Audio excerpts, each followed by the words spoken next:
देखो हम लोगों ने कल रूल मेथड और सेट बिल्डर फॉर्म दोनों भी मेथड सेम ही है, वो हम लोगों ने सीखा है। तो मैंने तुम लोगों को क्या बोला था कि रूल मेथड लिखते कैसे, नेम ऑफ द सेट, पहले सेट का नाम लिखना पड़ेगा, is equal to x slash x, है ना, x ये डैश ये x, ये कंफर्म आएगा, ये कंफर्म आएगा ही आएगा। फिर क्या लिखना है, नेचर लिखना है, देखो यहाँ पे कॉमा, नेचर लिखना है, कॉमा, फिर कंडीशन लिखना है। तो नेचर मतलब क्या, नंबर तुम्हारा नेचुरल नंबर है, इंटीजर है, होल नंबर है, वो सब यहां पे आएगा। कंडीशन मतलब क्या, ग्रेटर देन है, क्या है, वो सब लिखना है। ओके, तो क्वेश्चन नंबर 5 के 3 सम हम लोगों ने कल कर दिए थे, 3 सम। ओके, अभी क्वेश्चन नंबर 5 में फर्स्ट वाला सम हम लोगों को देखना है। देखो अभी लॉजिक देखो, यहां पे सारे नंबर आ गए हैं, तो ये फॉर्मेट अप्लाई होगा। ओके, ये फॉर्मेट अप्लाई होगा, क्यों, क्योंकि नंबर्स दिए हैं। पहले तो ये जो तुम्हें दिया है ना, इसको मुझे लिखना है रूल मेथड से, मतलब यही फॉर्मेट से लिखना पड़ेगा। तो इसमें फिक्स चीज कौन सी है, ये फिक्स आने वाला है, तो लिख दिया मैंने x डैश x। हाँ चलो ये लिख दिया मैंने। अभी पहले तो इसको अच्छे से ऑब्जर्व करो, देखो 1, 1 के बाद 4, 4 के बाद 9, 9 के बाद 16, ये क्या है, ये स्क्वायर्स है। किसके, तो स्क्वायर्स है। फॉर एग्जाम्पल देखो ये रफ वर्क में कर रहा हूं, ये रफ वर्क है, रफ वर्क है ये।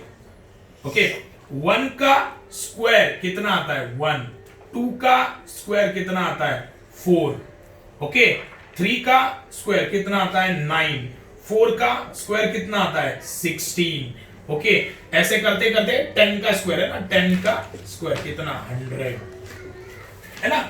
मतलब ये जो नंबर दिए हैं ये किसी ना किसी के स्क्वायर्स है। फॉर एग्जांपल 1, 1 किसका स्क्वायर है, 1 का स्क्वायर है। 4 किसका स्क्वायर है, 2 का स्क्वायर है। ओके, 9 किसका स्क्वायर है, 3 का स्क्वायर है। ओके, ये तो मुझे पता चल गया। अभी प्रॉब्लम क्या है, मैं ये सारे नंबर यहां पे लिख नहीं सकता, यहां पे मैं लिख नहीं सकता। तो मैं क्या करता हूं, देखो 1 2 3, ये ब्रैकेट में जो नंबर है ना 1 2 3 4 5 6 7 8 9 10, ये सारे नंबर्स के लिए एक वेरिएबल लेता हूं।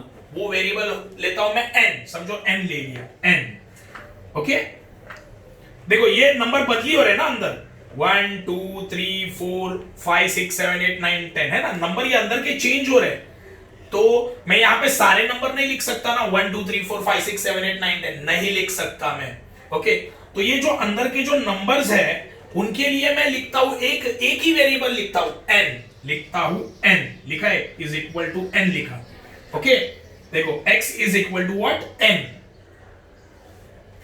x is equal to n। लेकिन और एक चीज है इसमें, देखो 1 का स्क्वायर, 2 का स्क्वायर, 3 का स्क्वायर, मतलब सबका स्क्वायर है, मतलब n का भी क्या आएगा, स्क्वायर, तो n का भी स्क्वायर। अभी मैंने लिखा कॉमा। ओके, मैंने क्या किया समझा, देखो मैंने ना पहले ये जो सम दिया है उसको अच्छे से ऑब्जर्व किया, तो मुझे पता चला अरे भाई 1 तो 1 का स्क्वायर है, 4 किसका स्क्वायर है, 2 का स्क्वायर है, 9 किसका स्क्वायर है, 3 का स्क्वायर है, 16 किसका स्क्वायर है, 4 का स्क्वायर है। ऐसे करते करते देखो 100 किसका स्क्वायर है, 10 का। तो मुझे ये फॉर्मेट पता चल गया। तो मैंने देखा ब्रैकेट के अंदर नंबर बदली हो रहे, चेंज हो रहे, देखो 1 आया, 2 आया, 3 आया, 4 आया, 5 6 7 8 9 10। ओके, तो नंबर तो बदली हो रहे, तो मैं यहां पे सारे नंबर लिख सकता हूं क्या, नहीं लिख सकता। तो ये अंदर ब्रैकेट के अंदर जो नंबर्स है उनके लिए मैं एक ही वेरिएबल लिखा, है ना। ब्रैकेट के अंदर जो नंबर है ना 1 2 3 4 5, ये सारे के सारे नंबर्स के लिए मैंने एक वेरिएबल लिखा n। ओके, और ये सबका स्क्वायर है, देखो 1 का स्क्वायर, 2 का स्क्वायर, 3 का स्क्वायर, तो ये सारे नंबर का क्या है, स्क्वायर है ना, तो n को क्या दिया, स्क्वायर। तो यहां पे मैंने लिखा x है ना इक्वल टू n स्क्वायर। अभी मुझे लिखना है नेचर, देखो ये लिखना है नेचर। ओके, तो नेचर में कैसे लिखूंगा, देखो नंबर क्या आ रहा है 1 2 3 4 5 6 7 8 9 10, 1 से स्टार्ट हो रहा है और खत्म कहां पे हो रहा है, 10 पे खत्म हो रहा है। तो ये नेचुरल नंबर है ना, नेचुरल नंबर कहां से स्टार्ट होता है, 1 से। तो n कौन सा नंबर हुआ, देखो 1 2 3 4 5 6 7 8 9 10, ये सारे नंबर के लिए मैंने वेरिएबल कौन सा लिया n लिया था ना, ये सारे नंबर के लिए मैंने वेरिएबल क्या लिया, n। तो n बिलोंग्स टू कौन से नंबर है ये? 1 2 3 4 5 6 7 8 9 10 नेचुरल नंबर है ये। n belongs to natural number. देखो मैंने नेचर लिख दिया। ओके, अभी मुझे क्या लिखना है? अभी मुझे कंडीशन लिखनी है। ओके, कंडीशन कैसे लिखना है? देखो मैंने n कंसीडर किया है ना, तो n बीच में लिखना है। ओके, नंबर कहां से स्टार्ट हो रहे थे? 1 से स्टार्ट हो, खत्म कहां पे हो रहे थे? 10 पे खत्म हो रहे थे ना। 1 का स्क्वायर से 10 का स्क्वायर तक। तो देखो n का वैल्यू 1 है तो मैं कैसे लिख रहा हूं? देखो मैंने क्या किया। n इज, देखो मुंह कहां पे खुला है? मुंह कहां पे खुला है? मुंह खुला है n की तरफ। मुंह कहां पे खुला है? मुंह खुला है n की तरफ, मतलब n क्या है? ग्रेटर है। किससे ग्रेटर है? 1 से ग्रेटर है, और इक्वल टू भी है। सही है ना? देखो 1 से ग्रेटर क्या आएगा? 2 3 है ना, dot dot dot dot 10 square है ना। इसका मतलब क्या होता है? देखो n, देखो ये ऐसे लिखा है मैंने। पहले मैंने क्या लिखा? देखो मैंने पहले बीच में लिखा n। ओके, यहां पे बीच में लिखा मैंने n, और मुंह खुला कहां पे रखा? n की तरफ रखा, और इक्वल टू भी लिया। क्यों? देखो यहां पे लिखूंगा मैं 1। देखो n का वैल्यू 1 भी है। देखो इसका मीनिंग क्या होता है? n बड़ा है। मुंह कहां पे खुला है? मुंह खुला है n की तरफ, मतलब n क्या हो गया? ग्रेटर। किससे बड़ा है वो? 1 से बड़ा। n किससे बड़ा है? 1 से बड़ा है। 1 से बड़े नंबर कौन से? 2 3 4 5। चलो ये तो क्लियर है, लेकिन इक्वल टू भी लिखा मैंने। क्यों? क्योंकि n इज इक्वल टू 1 भी है। 1 भी है ना, 1 भी आता है, तो मैंने ऐसे लिखा। तो यहां पे लिखूंगा, आगे क्या आएगा? चलो आगे देखते हैं। यहां तक तो मुझे समझा। ओके, आगे क्या आएगा? एंड कहां पे हो रहा है? 10 पे है ना। एंड कहां पे हो रहा है? 10 पे।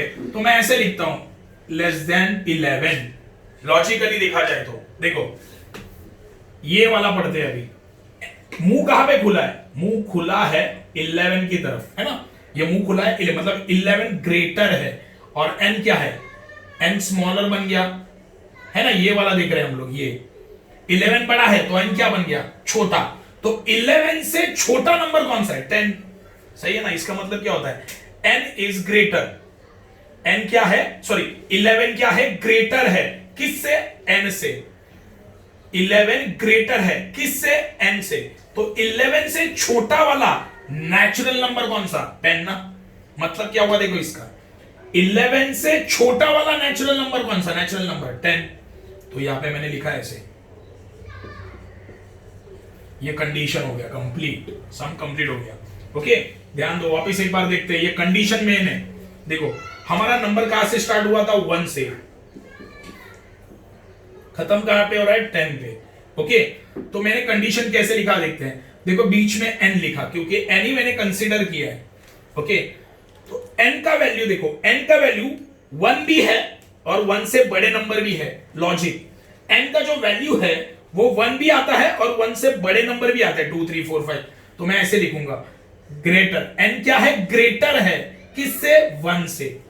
सही है ना। 1 के बाद क्या आता है? 2 3 4 5 6 7, मतलब 1 से बड़े है। n का वैल्यू क्या हो गया? 1 से बड़ा। लेकिन n का वैल्यू 1 भी है ना, n का वैल्यू 1 भी है, तो यहां पे इक्वल टू लिखता हूं। क्यों? इसका मतलब होता है n का value greater than 1 and equal to 1 है। n का वैल्यू देखो, n का value greater than 1। Greater than 1 मतलब 2 3 4 5 6 7 8 9 10, है ना। ग्रेटर हो गया। और इक्वल टू 1 मतलब 1 भी आएगा फिर, है ना। 1 आ रहा है, इक्वल टू 1। ओके, ये कंडीशन हो गया। अभी नेक्स्ट कंडीशन देखते हैं। एंड में क्या है? 10। एंड में क्या है? 10। तो एंड देखो लॉजिक क्या है? 1 2 3 4, ये कौन से नंबर है? नेचुरल नंबर है सारे, है ना।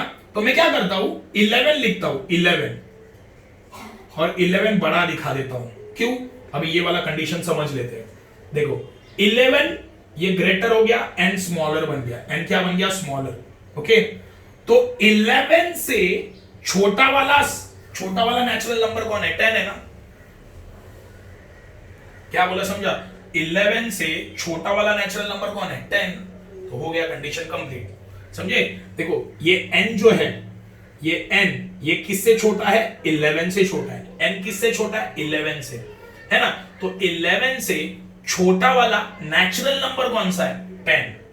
कंडीशन राइट है फिर ये। ओके, ये हो गया तुम्हारा क्वेश्चन नंबर 1। क्वेश्चन नंबर 5 में क्वेश्चन नंबर 1 ये है, देखो ये कंडीशन में समझ लो, कंडीशन तो बहुत ज्यादा इंपॉर्टेंट है। ओके, आगे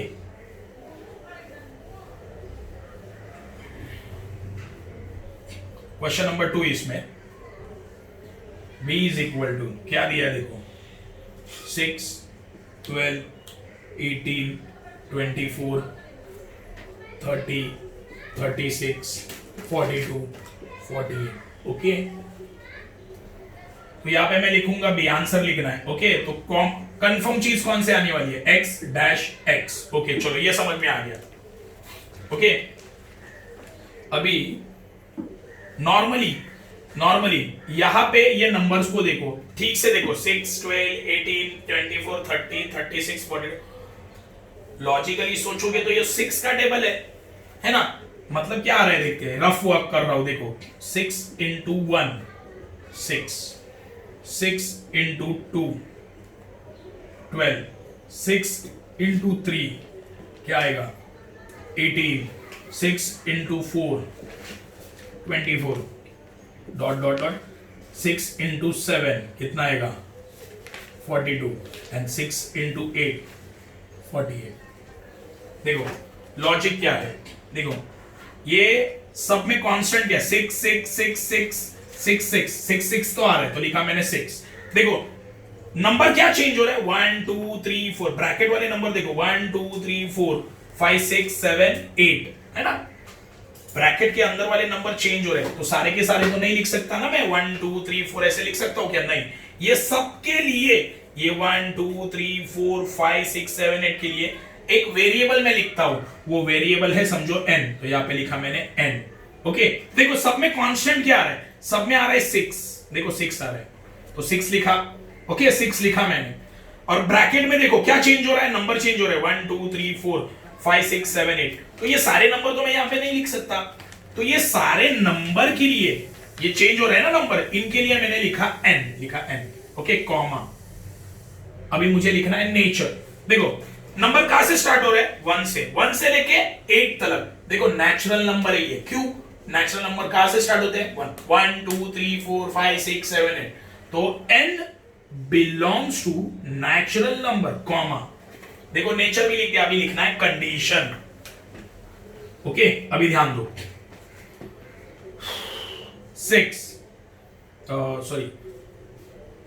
6 into 1 6 into 2 dot dot dot 6 into 8। Logic देखो, अभी देखो बीच में n लिखा, n का वैल्यू देखो, n का जो वैल्यू है वो ग्रेटर पकड़ लो पहले। किससे ग्रेटर? 1 से ग्रेटर। कैसे? देखो 1 के बाद कौन आ रहा है? 2 3 4 5 6, है ना? तो n का वैल्यू मैंने क्या पकड़ा? 1 से बड़ा। देखो मुंह कहां पे खुला है? n की तरफ मुंह खुला है। ओके, मतलब n क्या हो गया? बड़ा। n क्या हो गया? बड़ा हो गया। किससे? 1 से। तो 1 से बड़ा नंबर कौन से? 2 3 4 5 6 7 8 9। ओके, लेकिन n का वैल्यू 1 भी है ना, देखो 1 भी आ रहा है, तो इक्वल टू लिखना पड़ेगा। समझे मैंने क्या किया? क्या किया समझा? 1 greater than equal to n।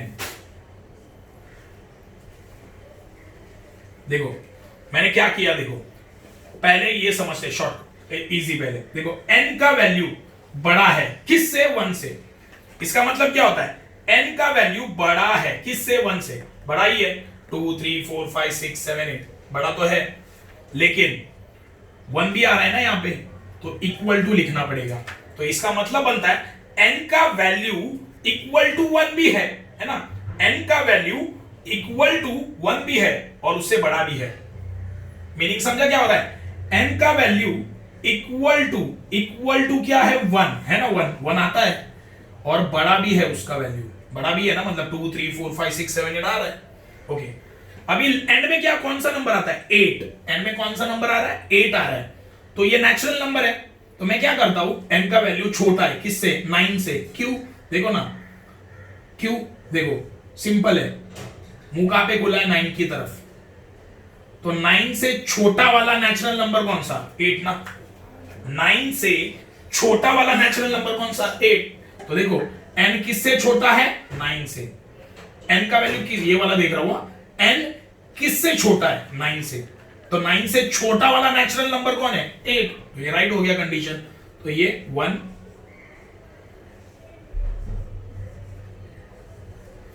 हो गया। ये हो गया क्वेश्चन नंबर 5, पूरा हो गया।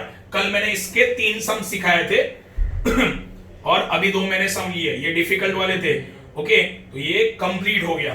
ओके, अभी हम लोग करेंगे क्वेश्चन नंबर 2।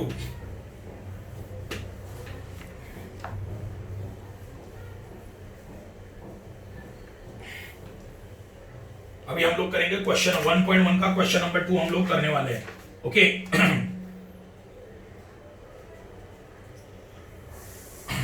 देखो क्वेश्चन नंबर 2 क्या है?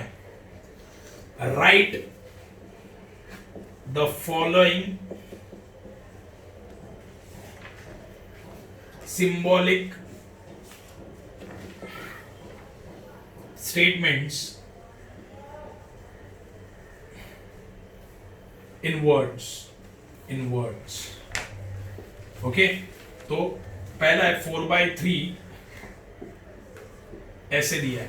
तो ये बीच का साइन क्या होता है?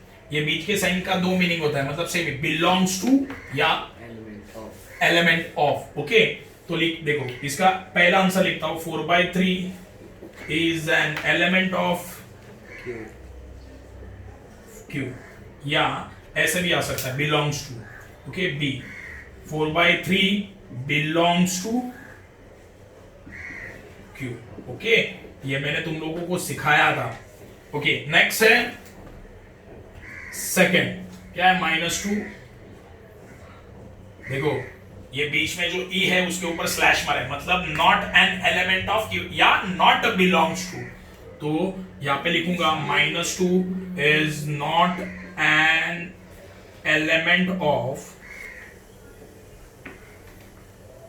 n। ओके, या B -2 is not belongs to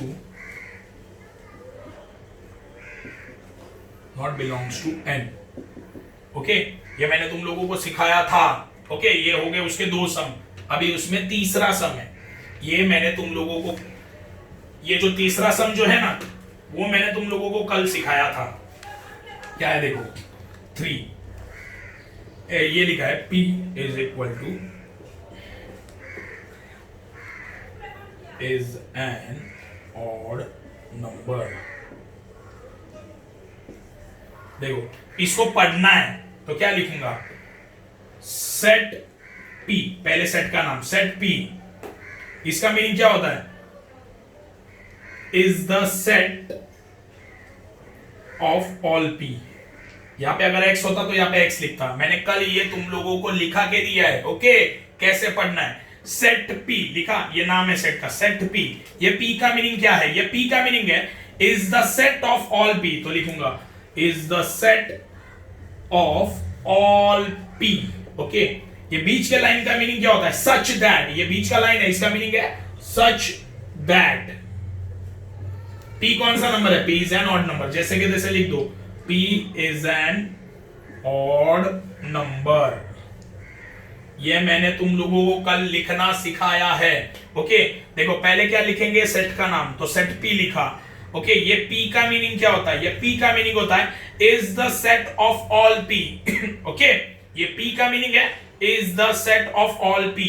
और ये जो लाइन है स्ट्रेट, इसको बोलेंगे सच दैट। तो बस स्टेटमेंट में लिखते गया। देखो सेट का नाम सेट P, ये P का मीनिंग क्या है? Is the set of all P लिखा, is the set of all P। ये स्ट्रेट लाइन का मीनिंग है such that P is an odd number. जैसे कि जैसे लिख दिया। ये हो गया तुम्हारा क्वेश्चन नंबर 2। ओके, एक क्वेश्चन है क्वेश्चन नंबर 3, 1.1 में क्वेश्चन नंबर 3 है। क्वेश्चन नंबर 3 क्या है? Examples of listing method 2 examples of listing method and rule method. Okay ये तुम लोग मुझे करके बताना। देखो ये अभी एक्सरसाइज में बहुत लिस्टिंग मेथड के बहुत सारे सम हम लोगों ने किए, लिस्टिंग मेथड के बहुत सारे सम हम लोगों ने किए, उसमें से 2 लिख देना। अभी रूल मेथड के भी सम किए हम लोगों ने, उसके भी 2 एग्जांपल लिख देना। ये क्वेश्चन नंबर 3 तुम लोग मुझे करके बताना। ओके देखो मैंने क्या बोला, क्वेश्चन नंबर 3 क्या है, example 2 examples of listing method, जो पहला मेथड हम लोगों ने सीखा था, एंड बाद में है रूल मेथड। ओके तो लिस्टिंग मेथड के 2 एग्जांपल यही एक्सरसाइज में से लिख देना सॉल्यूशन के साथ 2 एग्जांपल, एंड रूल मेथड के 2 एग्जांपल एक्सप्लेनेशन आंसर के साथ। तो ये तुम्हें लिखना ही है। ओके तो ये मुझे सॉल्व करके तुम लोग भेजने वाले हो।